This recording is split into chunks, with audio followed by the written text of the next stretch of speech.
Assalamualaikum warahmatullahi wabarakatuh. Perkenalkan, nama saya Aldi Saputra. Di sini saya akan menjelaskan materi belajar dan pembelajaran mengenai hakikat belajar dan pembelajaran. Baik, yang pertama, hakikat belajar. Menurut Lindgren, belajar sebagai proses perubahan tingkah laku yang relatif permanen dan perubahan tersebut disebabkan adanya interaksi individu yang bersangkutan dengan lingkungannya.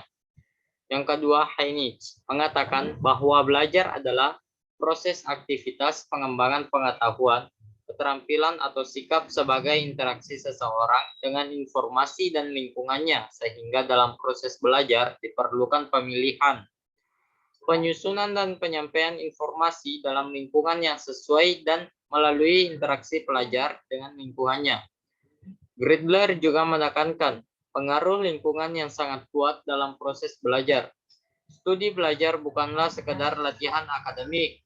Ia adalah aspek penting baik bagi individu maupun masyarakat. Belajar juga merupakan basis untuk kemajuan masyarakat di masa depan. Selanjutnya, Gagna and Briggs menjelaskan belajar adalah hasil pasangan stimulus dan respon yang kemudian diadakan penguatan kembali atau reinforcement yang terus-menerus. Reinforcement ini dimaksudkan untuk menguatkan tingkah laku yang diinternalisasikan dalam proses belajar. Proses belajar setiap orang akan menghasilkan hasil belajar yang berbeda-beda. Untuk itu, perlunya reinforcement yang terus-menerus hingga mengalami perubahan tingkah laku ke arah yang lebih baik. Belajar merupakan aktivitas menuju kehidupan yang lebih baik secara sistematis. Proses belajar terdiri atas 3 tahapan, yaitu tahap informasi, transformasi, dan evaluasi. Yang dimaksud dengan tahap informasi adalah proses penjelasan, penguraian, atau pengarahan mengenai struktur pengetahuan, keterampilan, dan sikap. Tahap informasi adalah proses peralihan atau pemindahan struktur tadi ke dalam diri peserta didik. Sedangkan pembelajaran adalah proses interaksi peserta didik dengan pendidik dan sumber belajar pada suatu lingkungan belajar.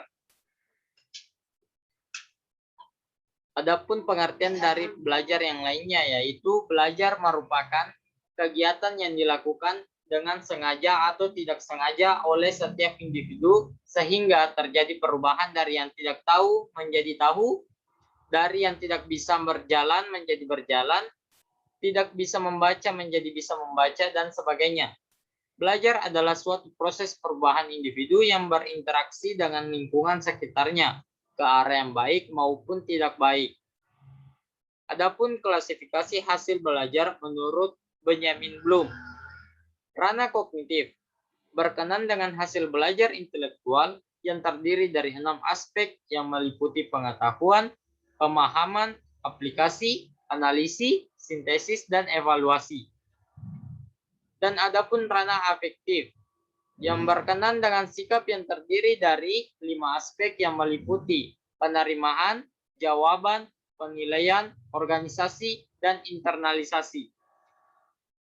Ranah psikomotorik yang berkenan dengan hasil belajar yang berupa keterampilan dan kemampuan bertindak, meliputi 6 aspek, yakni gerakan refleks, keterampilan gerak dasar, kemampuan intelektual, perseptual, ketepatan, keterampilan kompleks, dan gerakan ekspresif dan interpretatif.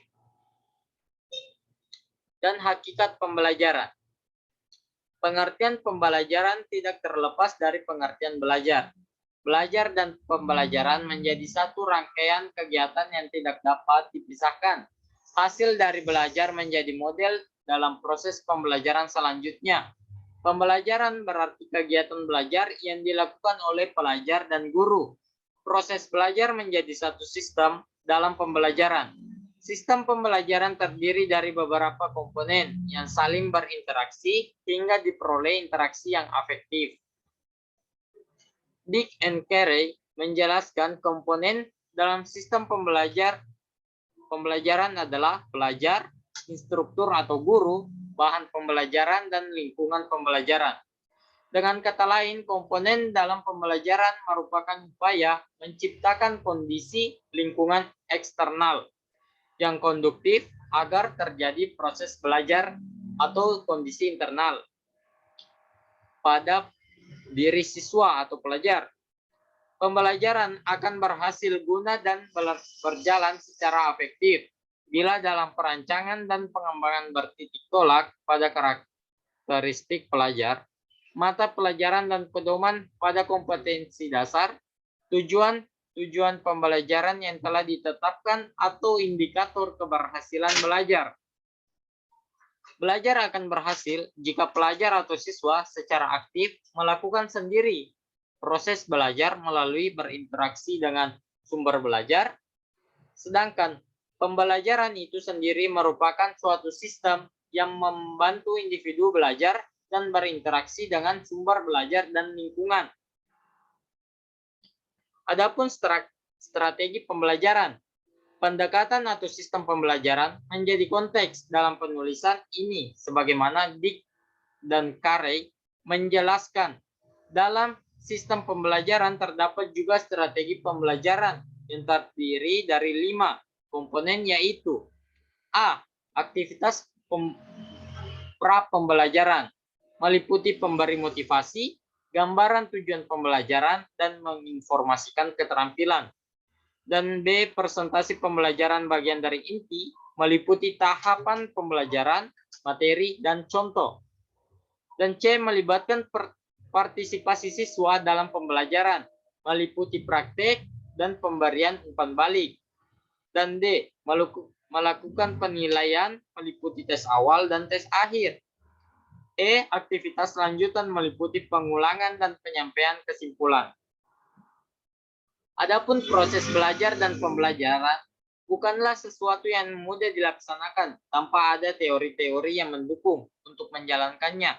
Terdapat banyak teori belajar yang salah satunya adalah teori konstruktivistik. Para pelaku pembelajaran dan berbagai komponen pendidikan atau pembelajaran harus benar-benar cermat dan selektif terhadap teori belajar yang ada dan tersedia. Mereka harus benar-benar tepat dalam menerapkan teori yang sesuai dengan keadaan atau kondisi peserta didik.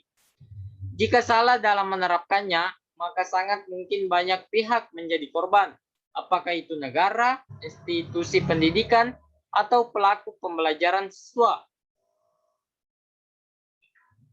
Baik, terima kasih. Itu saja dari penjelasan mengenai hakikat belajar dan pembelajaran. Assalamualaikum warahmatullahi wabarakatuh.